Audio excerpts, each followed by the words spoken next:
director here at OU. We we're glad that you're able to join us for our virtual open house that we started. This is one of the few good things that came of COVID, as we were able to start doing some of these virtual sort of meet and greet open houses before the interview season. So we have some of our faculty on today, and we're probably going to do maybe each a little 2-3 minute spiel about a different part of the program, and then we'll get off and we'll let you guys chat with the residents, who's really, honestly, probably your best resource about the nitty gritty kind of nuts and bolts of the program. Please feel free to either chime in when we're talking or use the chat function. Catherine will be monitoring the chat function. And we're fortunate Dr. Cookson has been able to join us, our chairman, this evening. So I'm going to let him take over for a little introductory welcome. Okay. Hey, Brian, thank you. I am not sure how much bandwidth I have, as I'm on my way to my son's first senior night football game. So I apologize that I'm remote, but it might be better if I do without the camera so I don't lose you guys on the audio. I want to welcome everybody. You're going to see a theme here. Family is important, and we believe in that. And I think Dr. Patel's broadcasting live from Romper Room, so you'll see that in a little bit.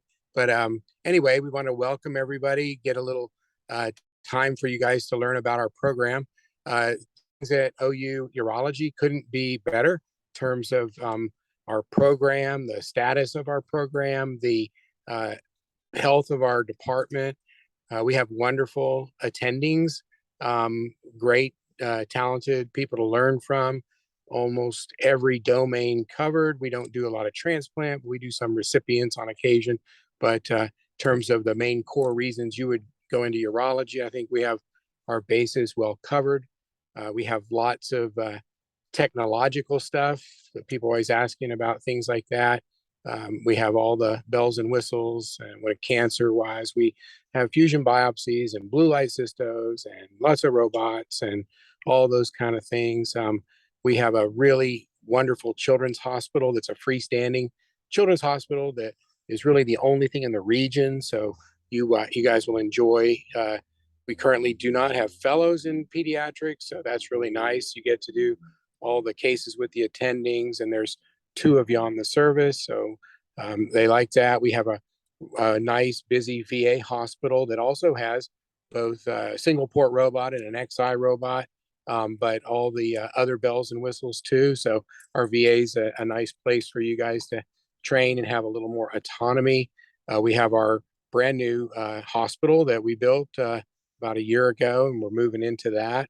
Still upping our staffing, but post-pandemic, everybody has felt the pinch of nursing and the crisis there, but we're slowly building that back up. But our new hospitals are very nice. Our adult clinic is really very nice and functional, and then we have a cancer center that's in about its 10th year, and it's also very nice. So our facilities are really good, but the main reason you're interested in coming here is our people, and I think you'll get to meet them hopefully along the interview trail and learn that we have wonderful faculty and wonderful people.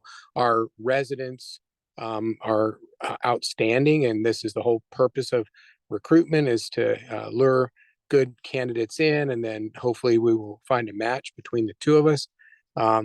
We have really improved on lots of areas in that. We're always looking to make the residency a little bit better, but you'll hear things that they have done to kind of modify for their lifestyle.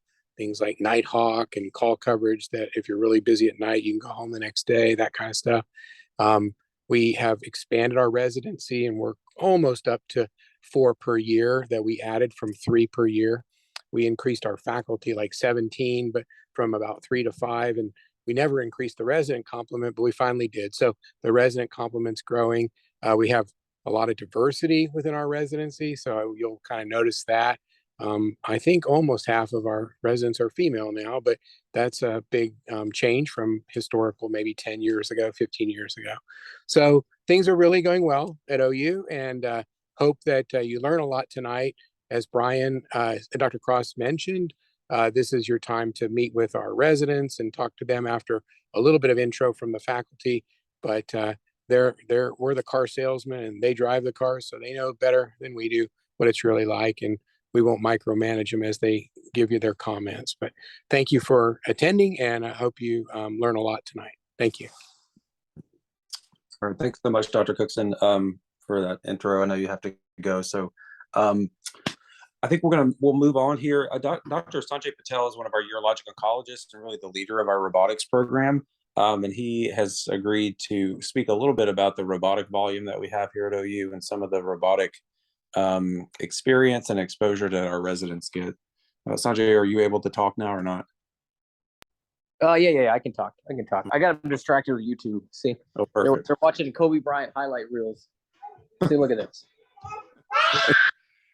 Yeah, so that's so anyway, so I can talk about robotics. So I think we have a great robotics program. We've got a Da Vinci Xi at the VA. We've got one at the Children's Hospital.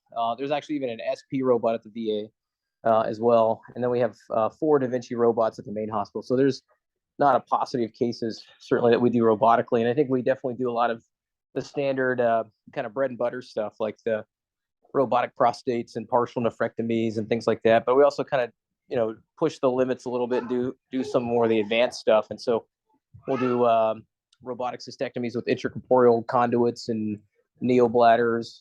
In fact, one of our chiefs, he's in private practice in Wichita, called me a couple weeks ago saying he did a robotic intracorporeal neobladder himself. So I think that it's a testament to the training you get here and the complexity of cases we do. But yeah, we do those. We do robotic RPLNDs. We do robotic vena cable thrombi. And then again, everything we do robotically, we also do open. I think we have a good mix of both of them.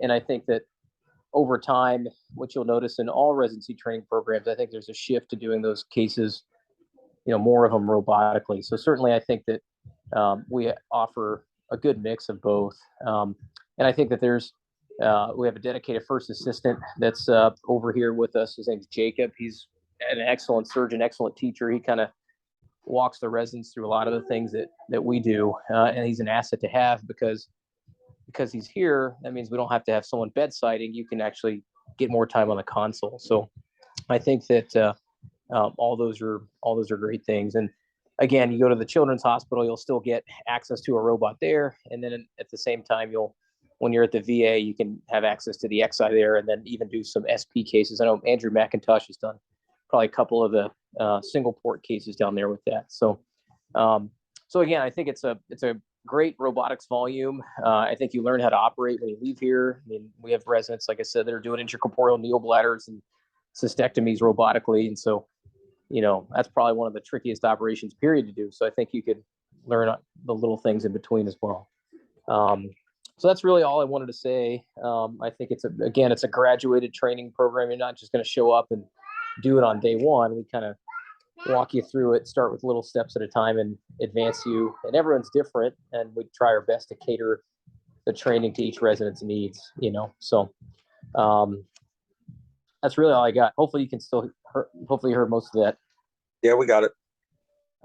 Any questions about anything? I'm happy to answer anything right now if you have any, or we can move on to the next item. Sorry, I'm making sure these guys don't break something. No, it's fine. I know you're multitasking. So I think that's fine, Sanjay. Okay. If you need to get off, that would be fine. Sorry, was there a question popped up? Oh, I don't know. Is there one? Yeah, no. I thought I heard somebody say something, but okay. No. Yeah, if you need to get off, that's fine, and I'll take it from here. Yeah, no, I'll hang around, and then whatever attendings get off, I'll just get off then. Okay, sounds good. Okay, thanks. Cool. All right, awesome. Thanks, guys. Thanks. Catherine, I'm hoping that Dr. Frimberger, I had spoken with him today that he might be able to join, but I think he's traveling. So I don't know that he's going to be able to join. I was hoping he would be able to talk a little bit about the PEDS part of our program, but I don't see him on the call. So that might be something we'll have to skip for at least for this session. So as I said in the beginning, I'm Brian Cross. I'm the Associate Residency Program Director. Gennady Slobodov is our Program Director and has been ever since I've been here. I think it's probably approaching 10 to 12 years now and does a great job with the program. Catherine Hickey is our new Residency Program Coordinator. Beverly Shipman retired this year after having done it for gosh, 25 years probably. So we're excited to have Catherine on our team. I'll talk a little details about the actual program itself and the structure of the program and the rotation. So this is the time that, really, if you all have any questions for me, I'm happy to answer them. As Dr. Cookson said, we're not trying to, there's nothing to hide here. We're, fully forthcoming about our residency program. The residents, I think, will tell you the truth about sort of what the experience is like for them. But as far as the structure is concerned, we're a 5-year program, like almost all urology residency programs now. There are a few holdover 6-year programs, but not many. Most of them are transitioning to 5 years. We have 4 residents per year, and that's new within the last few years. When I first started here about 8 years ago, or 7 years ago, maybe, we had 3 residents per year, and they were spread pretty thin. And so we appealed to the ACGME for an increase in our resident complement, and we got that. So our current PGY4 class is the first class that we matched 4 residents per year. So we're almost all the way through getting 4 residents per year. It's a little bit of an unusual situation because we lost one of our PGY4 residents this year, and it was nothing having to do with our program. She got engaged, and her fiance was a resident in Jacksonville, Florida, and the opportunity arose for her to move there and be with him, and we were supportive of her in that. So even though that 4th year class had 4 residents in it a year originally, that class is down to 3. So really the first 4 per year resident class are our PGY3s. So as you can imagine, every year we sort of have to come up with a new rotation for those residents to do. And so that's been a challenge for us over the last couple of years to, sort of find out where that extra resident fit. As far as our rotations are concerned, as Dr. Cookson said, we have a very diverse variety of rotations and rotation places that you all will rotate. So we have a main university hospital, which is where most of our residents are. We also have a freestanding children's hospital, and we have 3 pediatric urologists that practice there, and they're all very good. And the residents, I think, enjoy rotating with them. There are 2 residents per rotation at that hospital. And then there's the freestanding VA hospital, which I think is a very important rotation for residents. It's a different patient population, and it's you get a little bit more autonomy at the VA than you might at a university hospital. So we have a chief, a 2, and an intern at the VA hospital. And Dr. McIntosh is our VA chief of urology over there, but all of us go over there and practice. We go to clinics and we cover cases with the residents. So, it's something that you'll also interact with the faculty from OU that go over there, different days of the week. And then we have a sort of a community hospital, Edmond Hospital, which is about 20 minutes up in a northern suburb that it used to be a little bit bigger part of the program, but one of our faculty members from up there left and went to one of the private groups in town. So he's not there anymore. So that the volume up there has decreased a little bit, but that's hopefully something that's going to pick up in the next few years. And then actually one of the things that we did when we were increasing the complement and those residents were moving through the program is we instituted a night float rotation, which I think has been very popular with the residents. So what was happening was, the residents were taking call overnight. They would be on, overnight call, 24-hour call, whatever it might be. And they were very busy at night getting consults from the ER, consults from PEDS or the VA or whatever it might be. And so, we were never, we tried not to be in violation of work hours, and I don't think we were, except maybe in very rare circumstances. But what was happening was that those residents were very busy overnight. The next day they would go home, which was fine with us, but that would sort of put whatever assignment they had during that day, that would sort of scramble a little bit to get that covered. So we instituted a night float rotation where the actual the resident that's on night float obviously goes home the next day, and they work Sunday night to Thursday night, and then they have Friday night and Saturday night off.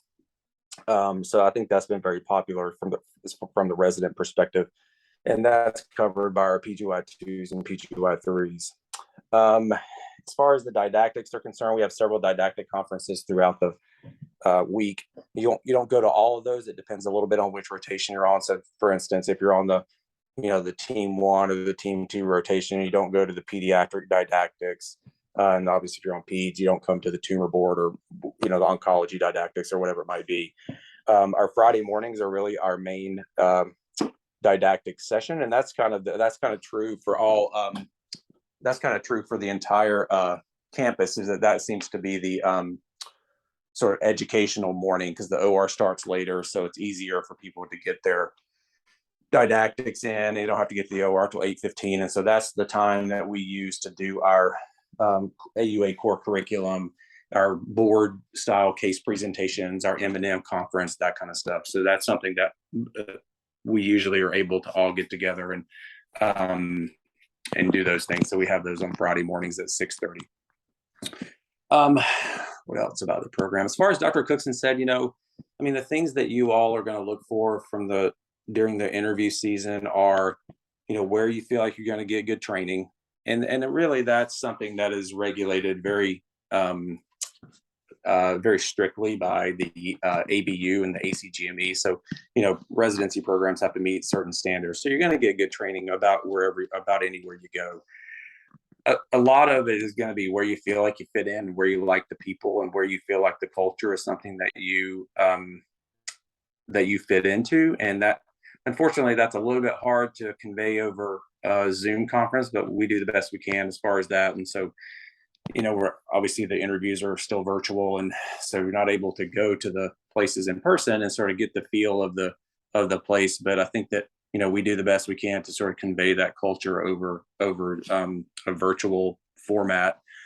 I feel like our culture here is very collegial. The residents can kind of speak more to that maybe than I can. Maybe they know more than I know, but I feel like everybody gets along together. That's why I'm here. I've been here 7 years, and I don't have any plans to leave. And it's because I like the people. I love I have a great chairman, and I like my partners. We all get along together. We all cover for one another. I like teaching the residents. I feel like the residents all get along together. So I think that culture that we have here is something that, maybe you don't find everywhere. So that's something that I think that is a real strength of our program.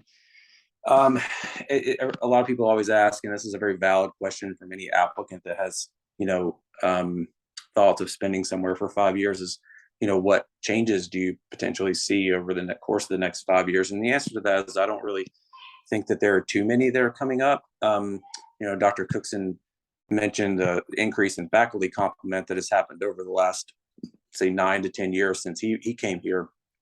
I feel like maybe there's, one or two other faculty recruitments that we would like to get. One of those in particular being a female faculty member. Not just one that does female urology, but an actual female faculty member. And we've worked very hard to make that happen. And we've interviewed several people, and for whatever reason, the situation hasn't been right for them, whether it was, they didn't want to move or whatever it might be, but we haven't been able to make that happen. But that's something that I know is a top priority of his, is to sort of increase the diversity of our faculty roster, because our resident roster has become so diverse from a gender perspective that we have so many female residents now, which is great, but we would like to get some female mentorship for them, if possible. So that's maybe one of the changes that, potentially is going to happen over the next 5 years or so. As I said, as we fill out our resident complement to 20 per year, or I'm sorry, 20 total. So 4 per year every year. There'll be a little bit, different rotations as we go through the years. So we'll have to kind of figure out where the fourth PGY4 is going to go. We got a kind of a 1 year respite on that since Mackenzie went to Jacksonville, but we'll have to figure that out before next year. And then obviously where a fourth chief is going to go. And so those are kind of changes that I think are coming up in the next, certainly in the next couple of years here. As far as the actual, campus and the College of Medicine is concerned, I don't think there are major changes coming. We just opened a new bed tower. It's very nice, but as far as you all are concerned, your education, that doesn't affect it very much. So that's really sort of the nitty gritty of the program. I forgot to mention, as far as the rotations are concerned, our interns do get to do 6 months on urology. So they do 6 months of general surgery and 6 months of urology. And those 3 months are spent either on Team 1, which is the oncology service at the main OU hospital, or at the VA. So they get 6 months of 6 months of urology experience in the general surgery in the intern year, and then 6 months of general surgery. And we've tried to be very responsive to the feedback that our interns have given us about which rotations they feel like are beneficial to them in the general surgery intern year, and which ones they felt like maybe weren't so beneficial. So they do things like ICU, and they do colorectal, and they do emergency general surgery, and those kind of things that we feel like might be applicable to urology, rather than some of the other things that I think that they were doing. What else? The residents can talk to you kind of about what it's like to live in this city as a resident. I feel like honestly it's quite a good city to live in as a resident. The cost of living is low. I think most of our residents are able to purchase a house or a condo if that's something that they want to do, especially if they're married and have dual incomes. Like I said, the cost of living is low. The people are nice. There's very little traffic. I'm not from here. I've lived here now 7 years, and I've actually very much enjoyed living here. There's a lot of things that I think you might not expect Oklahoma City to offer that it does offer. And that's one of the things that's been a little bit of a bummer for us as far as the virtual interviews are concerned, because about 3 years ago, we instituted a bus tour of the city, and I think that the applicants really liked that. They got to get out and see the city and kind of see things that they may not otherwise know about. Unfortunately, we don't have that anymore because obviously the interviews are virtual. But there is, Catherine, is the Oklahoma City Talk still on YouTube? I think it might be. I can email it out if it is. Yeah, just check and see. We did a little Oklahoma City PowerPoint talk about kind of what the city had to offer. It's a couple years old now, so a couple things need to be updated. But and that was on our YouTube channel, so that's something that can be viewed obviously from afar. And I'll just reiterate what Dr. Patel said as far as the mix of what I think our residents get exposed to. I think we have a very good mix of robotics, open and endoscopic cases. I think that there are a lot of places now where your open experience is kind of diminished significantly just because of the implementation, the advent of the minimally invasive operations in it, which is fine. I feel like that's something that needs to be learned as well. But I feel like we have a very good mix of kind of open, advanced upper retroperitoneal pelvic stuff versus robotic stuff, whether that be prostates or partials or robotic kidneys or adrenals or whatever it might be, cystectomies with intercorporeal diversions, those kind of things. And then obviously you get inundated with endoscopic and cysto stuff, and that's something that you'll become very familiar with. As far as this will be my last thing, but as far as sort of where our graduates go after they graduate, I think we have a pretty good mix of having people go into fellowship versus go into practice.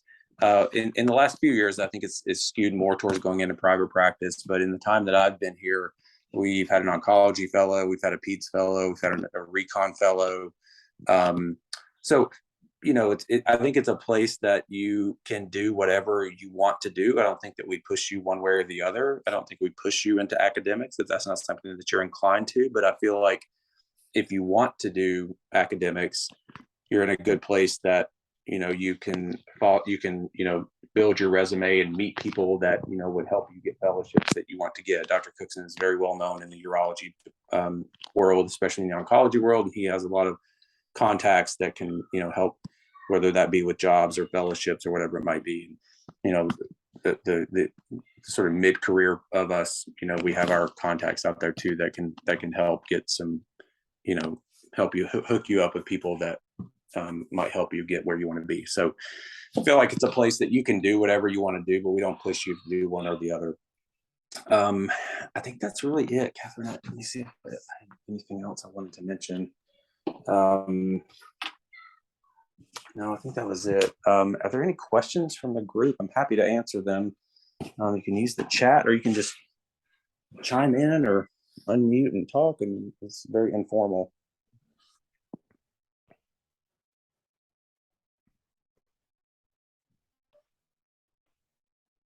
Okay. Well, hearing none. Alex, are you still there? Yes, I'm here. Okay, and I see Brennan and I see Jenna. So Alex is one of our PGY2s, one of our new PGY2s. Brennan is also one of our PGY2s. And Jenna Dietrich is there with her dog, it looks like. And she is one of our PGY4s. So they are here to answer your questions. They're here to be a resource for you. Without us around, I'm going to get off the call. And there are no other attendings on the call. It's just you and the residents and